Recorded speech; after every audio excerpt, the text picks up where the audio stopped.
Hello, my name is Natalie Gordon, and I am a school trust specialist with the School Children's Trust section at the State Board of Education. We wanted to remind you of some things that your Charter Trust Land Council should be focused on this spring. First, spring is a wonderful time for your council to review expenditures and make amendments as needed. If funds will not be spent as planned, amend your plan. Please try to avoid carryover greater than 10%. And remember, an amendment needs the vote of your council to be entered on your current year plan at schoollandtrust.org, to be approved by your governing board, and then to be reviewed by the School Children's Trust section for compliance with rule and law.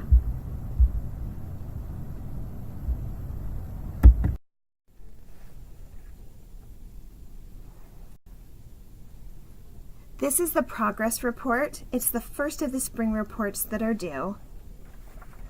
This is the council's estimate of the expenditures through the end of the school year. It will determine the amount of carryover the council will have to plan for next year. Be as accurate as you can be. Remember, this carryover amount should not be more than 10% of the funds you had to spend this year. If it is more, you can amend your plan to spend the carryover and then enter the estimated expenditure. The upcoming plan for next year is where you will enter your goals, measurements, and expenditures to meet your critical academic needs with School Land Trust program funds. Because of a new distribution policy, the estimate that we give as the estimated distribution will not change significantly between now and the actual distribution in July. So please use this amount plus your estimated carryover from the progress report as you plan for funding expenditures.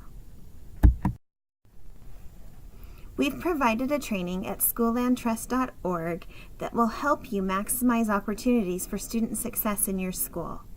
This will familiarize you with an innovation implementation cycle that will help you as you plan for next year and implement the plan for this year. You don't need to watch the entire training. You can just start with identifying needs because that's what you're working on right now. Many schools use need assessments to help determine what their funds should be spent on. Remember that the focus of your plan is on meeting critical academic needs with specific, measurable goals. Need assessments should be reviewed holistically as part of the plan and not implemented as a piecemeal shopping list. We have provided on our website a list of laws and rules that oversee appropriate expenditures for School Land Trust program funds. The state legislature has stated that the council shall create a program to use its School Land Trust program allocation to implement a component of the school's improvement plan. This includes the school's identified most critical academic needs, a recommended course of action to meet those needs, a specific listing of programs, practices, materials, or equipment which the school will need to implement a component of its improvement plan to have a direct impact on the instruction of students and result in measurable increased student performance, and how the school intends to spend its allocation of funds under this School Land Trust program to enhance or improve academic excellence at the school. State board rule requires parents, teachers, and the principal to use School Land Trust program funds in data-driven and evidence-based ways to improve educational outcomes. School Land Trust program expenditures are required to have a direct impact on the instruction of students in the school's area of critical academic need. The school may not use program funds to cover the fixed costs of doing business, for construction, maintenance, facilities, overhead, security, or athletics, or to pay for non-academic in-school, co-curricular, or extracurricular activities. New this year is language that allows schools to use their funds for counselors and educators working with students and families on academic and behavioral issues when a direct impact on academic achievement can be measured. This means that if you would like to include behavioral supports in your School Land Trust plan, you may, as long as they are part of an academic goal. The Council may budget and spend no more than $7,000 for in-school civic and character education. This also must be part of a measurable academic goal.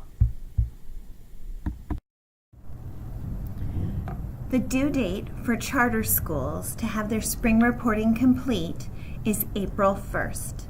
This means that your progress report, upcoming year plan, and signature page must be complete, entered on schoollandtrust.org, and approved by your governing board before April 1st. If you have questions or concerns about this deadline, please call Karen Rupp. Her contact information is at the end of the presentation. The signature form is required as part of the spring report submission. Every council member is to be given the opportunity to state that they were involved in the preparation of the plan. That doesn't mean that they agreed with the outcome, but that they were able to be involved. The best practice is to collect signatures at the council meeting where the plan is approved. There are two options for collecting signatures.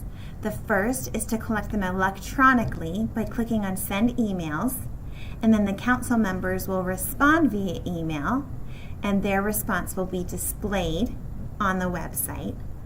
Or you can print a signature form, have it signed by hand, and then upload it. Please only choose one option. If you use both options, already collected data will be removed from the system. Finally, remember, these forms are part of the upcoming year plan and should be completed before the April 1st due date. Finally, we are grateful for the opportunity we have to work with you as you improve academic excellence at your school. Please contact us with any questions or concerns. Thank you.